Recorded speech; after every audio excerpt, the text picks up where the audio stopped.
हाँ, तो चलिए स्टार्ट करते हैं।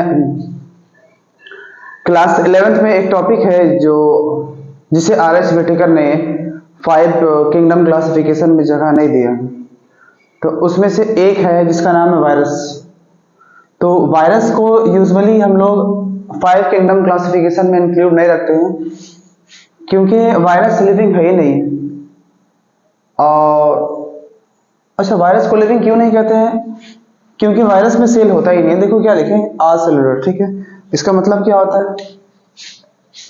इसका मतलब होता है सेल एब्सेंट है, सेल नहीं होता। अच्छा, ये बना किससे होता है वायरस? याद रखिएगा, वायरस जो है वो बना होता है न्यूक्लियो प्रोटीन से, यानी कि वायरस का बॉडी असल में न्यूक्लियो प्रोटीन से बना होता है। और न्यूक्लियो प्रोटीन का मतलब क्या होता है कि उसमें प्रोटीन हो क्या हो, न्यूक्लिक एसिड हो। न्यूक्लिक एसिड के तौर पे या तो डीएनए होगा या तो आरएनए होगा। अब याद रखना, इसी न्यूक्लिक एसिड को हम लोग कहते हैं जेनेटिक मटेरियल। ऐसा मटेरियल जिसके पास इंफॉर्मेशन हो जो कि डिजीज कॉज करे, अगर कहाँ हो, वायरस के पास हो। तो ये न्यूक्लिक एसिड या तो डीएनए होगा या तो आरएनए होगा, दोनों में से एक होता है। और जो प्रोटीन होता है, असल में ये प्रोटीन क्या करता है? ये प्रोटीन प्रोटेक्ट करता है डीएनए या आरएनए को, यानी कि जेनेटिक मटेरियल को प्रोटेक्ट करता है कौन? ये प्रोटीन। जैसा कि आप देख सकते हो वायरस में नाम क्या है? बैक्टीरियोफेज। एनसीईआरटी में है क्लास 11th का, नीट में आता ही है लगभग। ठीक है, तो देखो तो इसके अंदर क्या है? इसके अंदर है ये जेनेटिक मटेरियल, और ये कैसा है? Double standard DNA. इसके ऊपर देख रहे हैं आप, इसके ऊपर प्रोटीन का एक कोट है। और ये प्रोटीन का कोट क्या करता है? प्रोटेक्ट करता है किसको? डीएनए को प्रोटेक्ट करता है। और इस कोट का नाम क्या है? कैप्सिड। इस कैप्सिड, असल में इस कोट का नाम कैप्सिड है। और एक यूनिट को हम लोग कहते हैं कैप्सोमेयर, यानी कि बहुत सारा कैप्सोमेयर मिला है। देखो 1 2 3 4 बहुत सारा क्या बना है? कैप्सिड बना है। ठीक है, तो असल में वायरस का बॉडी किससे बना होता है? प्रोटीन से।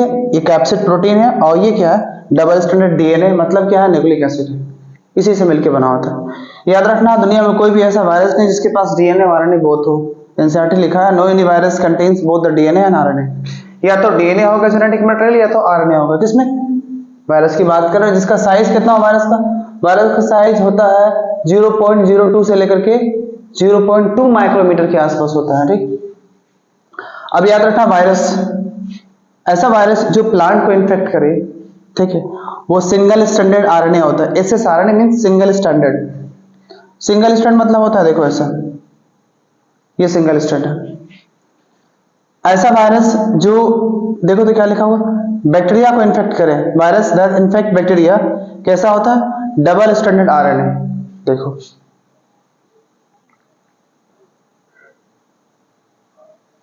डबल स्टैंड आरएनए होता है। ठीक है, वायरस इन्फेक्ट एनिमल।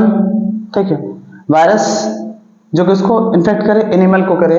तो जो एनिमल को इन्फेक्ट करेगा वायरस, वो या तो सिंगल स्टैंडर्ड आरएनए होगा, या तो डबल स्टैंडर्ड आरएनए होगा, या तो क्या होगा? डबल स्टैंड डीएनए होगा।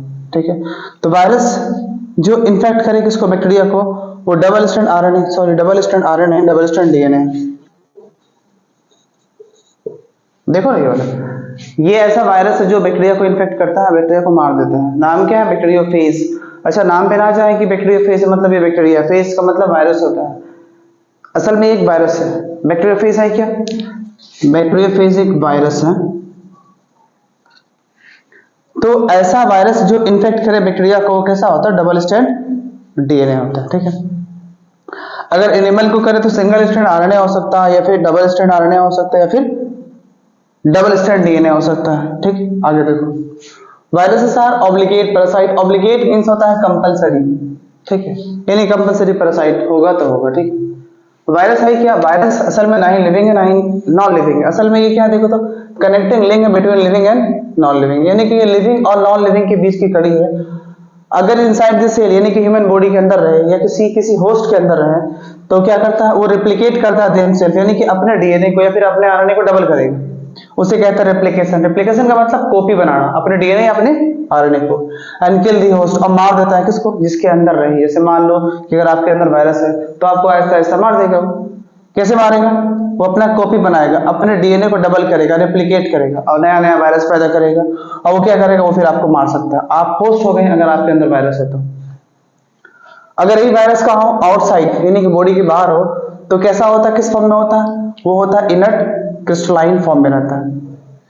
इनर्ट क्रिस्टलाइन, यानी कि बॉडी के साइड, बॉडी के बाहर अगर रहे वायरस तो कैसा रहेगा, नॉन लिविंग। और अगर यही बॉडी के अंदर रहा तो क्या होगा, ये कैसा रहेगा, ये रहेगा लिविंग। इसीलिए इसे हम लोग कहते हैं connecting link between living and non living. बाकी इस वायरस के बारे में तो आप जानते हैं। अब देखो वायरसेस बीमारियां कॉज करता है, बहुत सारी बीमारियां, बहुत पढ़ना भी आपको, जैसे कि एनिमल में कॉज करता है एड्स एक बीमारी, acquired amino deficiency syndrome, hepatitis है, उसके अलावा हर्पेस है। ये 3 बीमारियां वायरस कॉज करता है, यूजुअली ह्यूमन बीइंग में होता है। इन तीनों के बारे में एनसीईआरटी लिखा है, हेपेटाइटिस बी है और जेनिटल हर्पेस और एड्स के बारे में कि can be control but can't be cure, ठीक नहीं हो सकता। इन्फ्लुएंजा होता है, ठीक हो जाता है, मम्पी भी वायरस से होता है, सब ठीक हो जाता है, पर ये ठीक नहीं होता। ये 3 एड्स, हेपेटाइटिस बी और जेनिटल हर्पेस लिखा सिंपल। प्लांट में बहुत सारा सिम्टम देखने को मिलता है, देखा जाए तो स्टंटेड ग्रोथ, हाइट वाइट रुक जाएगा, डॉर्फिज्म से बौनापन आ जाएगा, मोजाइक फॉर्मेशंस, पत्ता वगैरह मुड़ जाएगा, देखो तो लीफ रोलिंग्स वगैरह हो जाएगा। तो ये सब बीमारी प्लांट्स में होता है, ये सब सिम्टम देखने को मिलता है ड्यू टू व्हाट, वायरस। कुछ साइंटिस्ट है जो एनसीईआरटी में दिया है, जैसे क्या पहला डीजे वन्नो स्काई, याद रखना ये कोइन टर्म वायरस का टर्म कौन दिया था, डीजे वन्नो स्काई। और क्या बोला था कि वायरस मींस क्या होता है, वेनम मींस पॉइजन होता है, ठीक है। तो आपके एग्जाम में आता है कि वायरसेस मींस वेनम या पॉइजन, ये किसने बोला था, तो आप क्या कहोगे, आप कहोगे डीजे वन्नो स्काई ने कहा था कि वायरस मींस क्या होता है, वेनम या पॉइजन होता है। इन्होंने क्या कहा था, said viruses are smaller than bacteria. इन्होंने ही कहा था क्या कि वायरस क्या होता है, स्मॉलर होता है, किससे, बैक्टीरिया से, ठीक है। उसके बाद देखो तो एमडब्ल्यू बेजरिंग, असल में डीजे वन्नो स्काई ने बोला था ये 2 पॉइंट। उसके बाद एमडब्ल्यू बेजरिंग ने क्या बोला था, ये बोला कॉन्टेजियम वाइवम फ्लूइडियम। कौन बोला, एमडब्ल्यू बेजरिंग। इन्होंने कहा, क्या कहा, इन्फेक्टियस लिविंग फ्लूइड। एनसीईआरटी का लाइन है, बहुत बार पूछा है नीट में कि किसने कहा था वायरस को इन्फेक्टियस लिविंग फ्लूइड। असल में वायरस नहीं, असल में ये टोबैको का प्लांट था, उसमें ये बीमारी हुआ था। टोबैको का जो लिक्विड था ना, उसे किसी दूसरे प्लांट में डाला जिसमें वायरस था, तो दूसरा प्लांट भी बीमार हो गया, इसलिए उस फ्लूइड को क्या बोला था, एमडब्ल्यू बेजरिंग ने कॉन्टेजियम वाइवम फ्लूइडियम, यानी कि इन्फेक्टियस लिविंग फ्लूइड। वायरस के बारे में बात हो रही, कौन बोला था, एमडब्ल्यू बेजरिंग। एक साइंटिस्ट और है आपके एनसीईआरटी में लिखा है, डब्ल्यूएम स्टैनले साहब ने बोला कि क्रिस्टलाइंस, यानी कि वायरस को हम लोग क्रिस्टलाइज कर सकते हैं, क्रिस्टल के फॉर्म में कन्वर्ट कर सकते हैं। और क्रिस्टल के फॉर्म में कहाँ रहता है, बॉडी के बाहर रहता है, ठीक है। और याद रखना जो क्रिस्टल होता है वो कंटेन करता है क्या, लार्जली प्रोटीन, यानी कि जो क्रिस्टल होता है वायरस का यूजुअली किससे बना होता है, वो प्रोटीन से बना होता है। ऐसे भी आप जान रहे हैं कि देखो अगर ये वायरस है तो वायरस के बाहर में क्या है, असल में ये तो है प्रोटीन, देखो तो एक चेन है। इस वायरस में नीचे में क्या, देखो तो ये वाला हिस्सा पूरा हेड होता है, बीच में कॉलर है और नीचे क्या, ये टेल है। ये वायरस का नाम क्या है, बैक्टीरियोफेज। यानी ऐसा वायरस जो बैक्टीरिया को मारे उसे क्या कहेंगे, बैक्टीरियोफेज। बाकी देख लो इतना ही एनसीईआरटी में, इससे बाहर कुछ नहीं वायरस में, नोट कर लो आप इसे पॉज करके।